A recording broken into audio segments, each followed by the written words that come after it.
जय श्री राम दोस्तों। आज हम आए हैं विश्वविख्यात प्रभु श्री राम जन्मभूमि अयोध्या जी के दर्शन करने के लिए। श्री पावन धाम अयोध्या अपने गौरव, शक्ति, संस्कृति, सभ्यता और रीतियाँ से हम सभी को अपनी ओर आकर्षित करती है।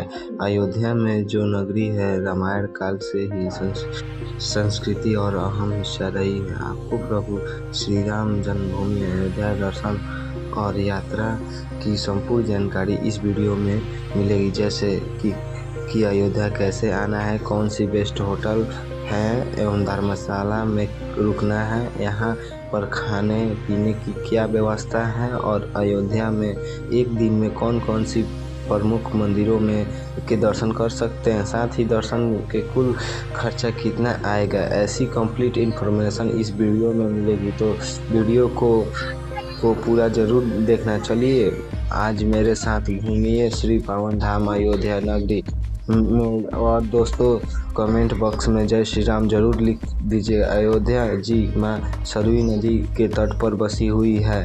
सरयू नदी के उल्लेख प्राचीन वकाय रामायण में मिलता है।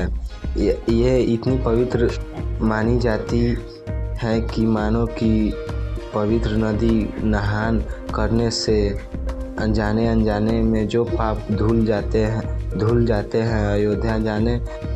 अयोध्या की भूमि की उपजाऊ बनाने में उनकी और भगवान प्रभु श्री राम की जन्मभूमि साक्षी मानने में सरयू नदी बन रहा है। जो भी श्रद्धालु अयोध्या में आते हैं वो यहाँ पर सबसे पहले स्नान करते हैं, बाद में वो मंदिरों को दर्शन के लिए जाते हैं। माँ भगवती सरयू नदी के किनारे 14 प्रमुख घाट है। इनमें से गुप्त द्वार घाट, केकई घाट और कौशल्या घाट, पापमोचन घाट, लक्ष्मण घाट और जानकी घाट की आदि विशेष उल्लेखनीय है। यहाँ पर आप एक दिन में पूरी अयोध्या को बहुत अच्छे तरीके से घूम सकते हैं। तो हम सबसे पहले तभी हम आ जाएंगे राम की पौड़ी पर। राम की पौड़ी वही स्थान है जहाँ पर दीपावली भव्य दीपों द्वारा मनाया जाता है। यहाँ पर दिव्यता और भव्यता को देखकर आप दंग रह जाएंगे।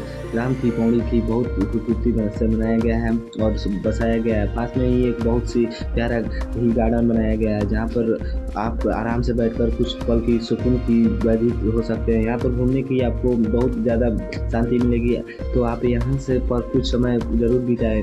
पूरे घाट पर विशाल मंदिरों बने हुए हैं। उन्हीं में से एक प्रमुख यहाँ पे एक नागेश्वर महादेव मंदिर स्थापित है। इन मंदिरों में भगवान श्री राम के बड़े बेटे कुश के द्वारा भगवान नागेश्वर नाथ के प्राण प्रतिष्ठा और मंदिरों का स्थापना की गई है। नागेश्वर महादेव मंदिरों में दर्शन करने के बाद पुल पार के 100 मीटर की दूरी पर हम आ जाएंगे लता मंगेशकर चौक पे। यहाँ पे 40 फीट की विशाल बीणा स्थापित और ये अयोध्या का मुख्य चौक है। यहाँ से अब हम आ जाएंगे 1 किलोमीटर की दूरी पर थी स्थापित हनुमानगढ़ी की, और यहीं से आपको ई रिक्शा मिल जाती है। 10 रुपया किराया देकर हम आ जाएंगे अयोध्या के चौकीदार हनुमान जी के दर्शन करने के लिए। हनुमान जी की अयोध्या का चौकीदार और रक्षक माना जाता है। यहाँ से ऐसी मान्यता है कि राम मंदिर दर्शन करने से पहले हनुमानगढ़ी के हनुमान जी के दर्शन करना चाहिए। हनुमान जी गढ़ी की अयोध्या का प्रवेश द्वार भी कहा जाता है और यहाँ के आसपास के में ही सभी मुद्रा स्थल बने हुए हैं। यहाँ पर बहुत सारी प्रसाद और फूल मालाओं की दुकान बनी हुई है। यहाँ से प्रसाद और फूल माला लेने के बाद 76 सीढ़ी चढ़कर हम आ जाएंगे हनुमान जी के अलौकिक दर्शन प्राप्त करने। जब प्रभु श्री राम जी ने अपने जीवन लीला का स्थापन किया था तब वैकल्पिक और रहे थे, तब राम जी हनुमान जी को अयोध्या रामकोट का रक्षक के लिए आदेश देकर गए थे और तभी से लेकर आज तक हनुमान जी यहाँ पर बैठकर पूरे अयोध्या का देखभाल कर रहे हैं यहाँ। और इसलिए हनुमानगढ़ी ऊंचे अरले पर स्थित है कि और यहाँ लाल किले जैसा दिखता हुआ यह मंदिर हनुमान जी के माता अंजनी का गोद में बैठकर हुए हैं। इसी का जाता है कि लंका दहन के रावण के विजय प्राप्त करने के बाद में जब भगवान श्री राम अयोध्या वापस आए थे तभी हनुमान जी इसी स्थान पर विराजमान, इसीलिए इस स्थान को हनुमानगढ़ी और हनुमान जी कहते हैं। इसी मंदिर की सभी दीवारों पर हनुमान चालीसा और चौपाई लिखा गया है। साथ ही में हनुमानगढ़ी के साथ की वैकल्पिक सामने रामकोट मंदिर बना हुआ है। कहते हैं कि किसी समय में अयोध्या का सबसे ऊंचा मंदिर गिना जाता था रामकोट, यानी कि राम जी का किला। ये मंदिर रामद्वार मंदिर का रामायण और रामचरित्र मानस राजद्वार के जिक्र सैकड़ों बार आता है और यहीं से रामकोट की क्षेत्र की शुरुआत होती है। यहाँ पर 100 मीटर की दूरी पर दशरथ महल बना हुआ है और वहीं से 150 मीटर की दूरी पर कनक शास्ता सीताराम का महल स्थापित है और कनक भवन की 250 मीटर की दूरी पर जन्म भूमि स्थल है। यहाँ पे दर्शन करने के बाद हम लोग आ जाएंगे दशरथ महल के दर्शन करने के लिए।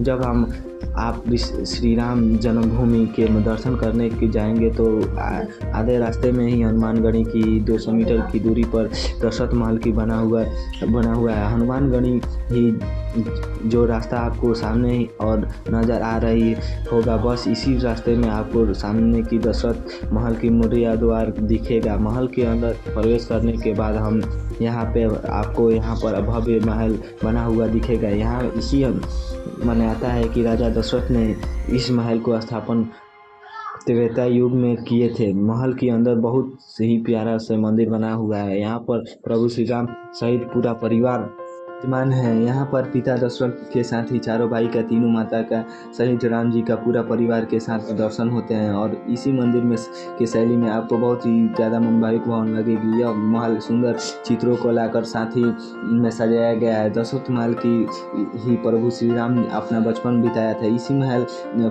प्रभु श्री राम का बचपन से लेकर जवानी तक की सभी प्रतिमाओं का दर्शन होते हैं। दशरथ महल की राम जी का खेल आंगन है जिसका वर्णन तुलसीदास जी ने रामचरित्र मानस में बड़े ही सुंदर रूप से किया है। दशरथ महल की दर्शन करने के बाद यहीं पास में जो राइट साइड में जो रास्ता जाता है वो रास्ता सीधे कनक भवन की तरफ ले जाता है। कनक भवन की भगवान राम और माता सीता का दर्शन करने के लिए कनक भवन की बंद होने और खुलने का निश्चित समय है। सुबह 8 बजे मंदिर खुलता है, फिर 12:30 बजे बंद कर दिया जाता है और फिर उसके बाद शाम को 4:30 बजे फिर से कनक भवन खुलता है और रात में 9 बजे बंद कर दिया जाता है। और जब माता सीता विवाहित होकर अयोध्या आई थी तब माता केकई ने इसी महल को माता सीता के मुंह दिखाई में दिया था। यह महल भगवान श्री राम और माता सीता की निजी महल हुआ करता था। कनक भवन की अपनी सुंदरता और भव्यता के लिए बहुत ज़्यादा प्रसिद्ध है। कुछ सीढ़ियाँ चढ़ने के बाद हम आप महल के अंदर प्रवेश करने सकते हैं। महल की प्रवेश करने के बाद हम आप विशाल प्रांगण और आ जाएंगे। सामने ही सीता और माता भगवान श्री राम मंदिर स्थापित है और यह बहुत प्यारा सा मंदिर बनाया हुआ है। आप इस महल का प्रांगण में ज़रूर बैठिए और यहाँ पर गिनती संगीतों का आयोजन भी होता है जिसका अनुभव बहुत ज़्यादा खास रहता है। आपको यहाँ पर बैठकर बहुत ज़्यादा सुकून और शांति मिलेगी। आप कनक भवन की दर्शन करने जरूर जाइएगा। कनक भवन का दर्शन करने के बाद अब हम लोग चलेंगे जन्मभूमि मंदिर प्रभु श्री राम के दर्शन करने के लिए। श्री राम जन्मभूमि मंदिर बंद होने के बाद खुलने का निश्चित समय है। सुबह 7 बजे मंदिर खुलता है और 11:30 बजे बंद हो जाता है और उसके बाद दोपहर को 2 बजे फिर से मंदिर को खोल दिया जाता है और शाम को 7 बजे बंद कर दिया जाता है। पूरी दुनिया में इस मंदिर का इतिहास जानती है कि मुगल शासकों ने द्वारा इस मंदिर को नष्ट किया गया था। 1588 ईस्वी में इस मंदिर को तोड़कर उसी के ऊपर मंदिर बाबरी मस्जिद बनाया गया था। उसके बाद कोई राजाओं के विरोध ने जन्मभूमि और अपना अधिकार पाने की लड़ाइयों का सामना किया और आज भी कार्य सेवकों ने राम मंदिर का कार्यशाला में राम मंदिर का ढांचा रखा हुआ है जिसका खर्च करने के लिए कई सरकार सेवकों ने अपना बलिदान दे दिया। अंतों में विवाद और सैकड़ों वर्षों के इंतजार के बाद माननीय सुप्रीम कोर्ट की 5 जोखिम व्यंजनों के पुनः राम मंदिर के निर्माण ऐतिहासिक फैसला सुनाती है। 2 नवंबर 2019 को मंदिर को और से फैसला सुनाया गया है। अब हम यहाँ से विश्वविख्यात राम मंदिर की बन चुका है जिसकी भव्यता, विशालता, दिव्यता बहुत ही ज़्यादा अलौकिक होने वाली है, जिसका वर्तमान में समय में सरकार की देखरेख में मंदिर का निर्माण कार्य की बड़ी ही तेजी से पूरा होने की कगार पर है। वर्षों का इंतजार 22 जनवरी 2024 का है। 22 जनवरी 2024 का प्रभु श्री राम अलौकिक दरबार के भव्य उद्घाटन होने वाला है और मुख्य उपक्रम में राम लला के स्थापित किया जाएगा। तो चलिए हम अब लोग चलेंगे राम लला के दर्शन करने के लिए। मंदिर के अंदर मोबाइल, घंटी, पर्स, बैग कुछ भी सामान नहीं ले जा सकते हैं। आप अपने साथ ही सिर्फ अपने पैसे और ID कार्ड के ले जा सकते हैं।